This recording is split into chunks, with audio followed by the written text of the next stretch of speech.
Hi everybody, just thought we'd do a quick video on my WK Bikes Bellissima 125cc. It's the Lambretta copy, it's in the white and the blue. It's a fully automatic twist and go motorbike or moped, scooter, whatever you want to call them. And I do my research on the bike, couldn't find any videos, so I thought I would do a little video just on what it's got, what it comes with, and what I think of it. So just quickly, you can see with it being a 125, I only have a CVT, so I have to have L plates front and back, and it's a pretty nice scooter. It's not very heavy.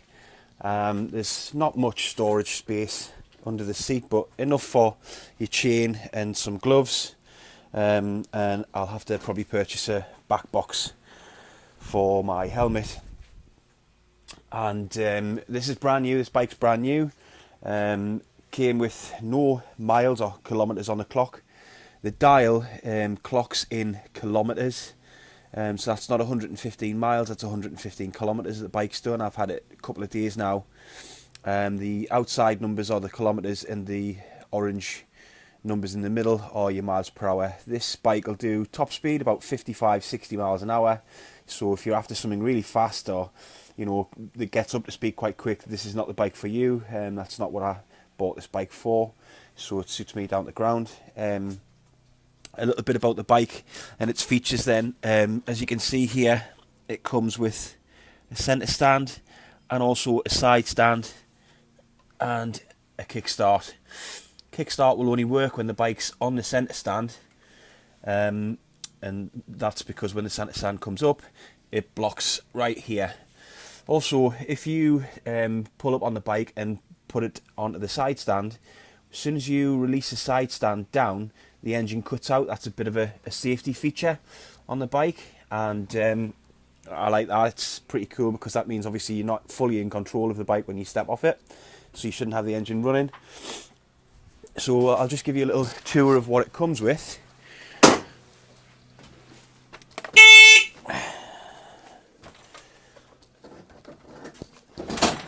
So, okay, from the left side you've got your back brake handle, you've got your high beam on your lights there, indicators left and right, they're non-self-cancelling, so when you turn the indicator on, it stays on when you turn, and what you need to do is push that button there to cancel it.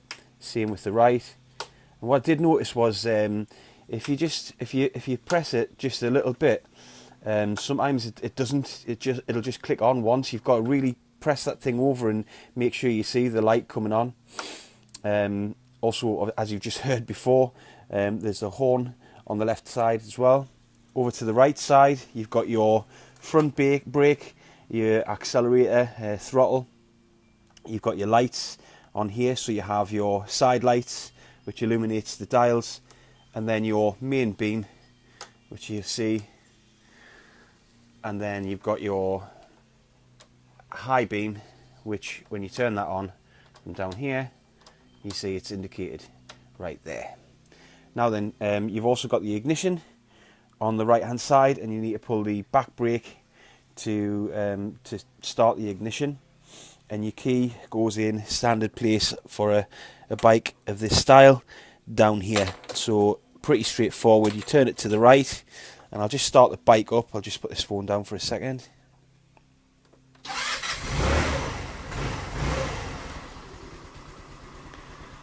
And that's it, you're good to go. Obviously, make sure you're in control of the bike, and because it's an automatic, then obviously what will happen is if you know, as soon as you pull that back, you're away, so you know there's no clutch or anything like that, so you have to be pretty careful with it. Just one thing that I have noticed about this bike is, and this is the only real negative that I can find, and I'm being really picky to get this, I'll just turn the ignition on and hit the indicator. Now You can see there that the indicator lights are small LED lights. There's about 10, 12 of them there, and they look pretty okay from here. But when you're riding on the road, there's not a whole lot of indicator light visibility for the other road users, for cars behind you or people in front, because they're not that big. Some bikes have got quite big indicator lamps. This one doesn't. The front isn't so bad, it's more at the back. So that's the only real negative that I found about this bike. Otherwise, I really enjoy riding it, and it's great fun. So I will do a little bit more of a like blog update kind of thing on the bike once I've had it a few weeks. Just a quick line on the service intervals. Service intervals on the bike. The first one comes around really quickly. It's 250 miles, and then after that, it's every 1500 miles or 2,400 kilometers on the clock. 250 miles is about 400 kilometers.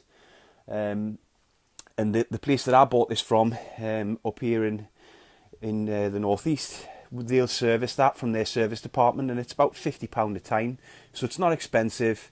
Every 3 months or so to give it a quick oil change, and you're good to go. And the one thing that they also told me was when the bike's brand new, it's got like wearing in oil, so you just need to take it easy. Don't take the bike up to maximum revs or full speed until you get the first service done. So it's just a case of tootling around on it for a couple of weeks.